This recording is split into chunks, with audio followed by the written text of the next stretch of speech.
Cut health அப்படிங்கிறது இப்போ ஒரு லேட்டஸ்ட் ட்ரெண்டாக இருக்குங்க. நிறைய பேர் வந்து பார்த்திங்கன்னா வயிறோட ஆரோக்கியத்தை மேம்படுத்துறதுக்கு நிறைய விதமான உணவுகள் ட்ரை பண்ணுறாங்க.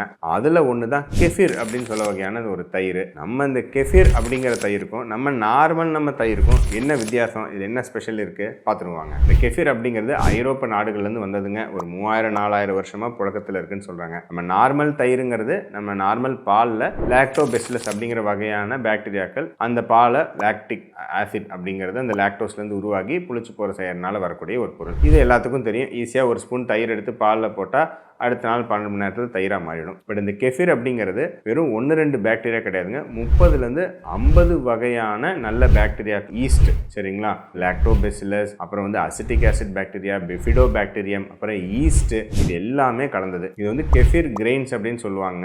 ஒரு காலிஃப்ளவர் மாதிரி இருக்கும் பார்க்கறதுக்கு. அந்த மாதிரி அந்த கெஃபிர் கிரெயின்ஸுங்கிறது தான் அந்த பாக்டீரியாலாம் இருக்கக்கூடிய ஒரு கலவை. அந்த கெஃபிர் கிரெயின்ஸை நம்ம கடையிலேருந்தோ யார்கிட்ட வாங்கி அதை வந்து 12லேருந்து 24 மணி நேரம் நம்ம பாலில் போட்டு வச்சோம்னா அந்த பால் புளிச்சு போய் கெஃபிர் தயிர் மாதிரி ஒன்று உருவாகும். நார்மல் தயிரை விட டேஸ்ட் கொஞ்சம் மோசமாக இருக்கும். கொஞ்சம் புளிப்புத்தன்மை ஜாஸ்தி இருக்கும்.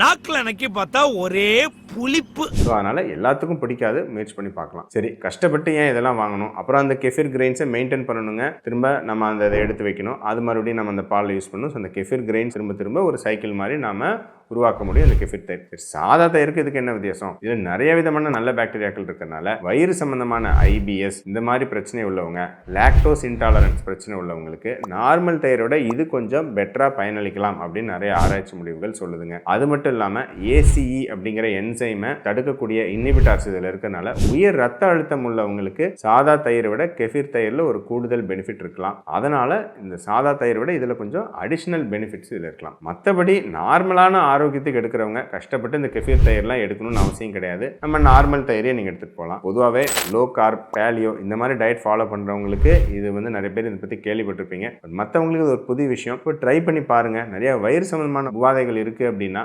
நார்மல் தயிர் சாப்பிட்டு அது இம்ப்ரூவ் ஆகலைன்னா இது ட்ரை பண்ணி பார்த்துட்டு எப்படி முன்னேற்றம் இருக்குங்கிறத கமெண்ட்ஸில் தெரியப்படுத்துங்க.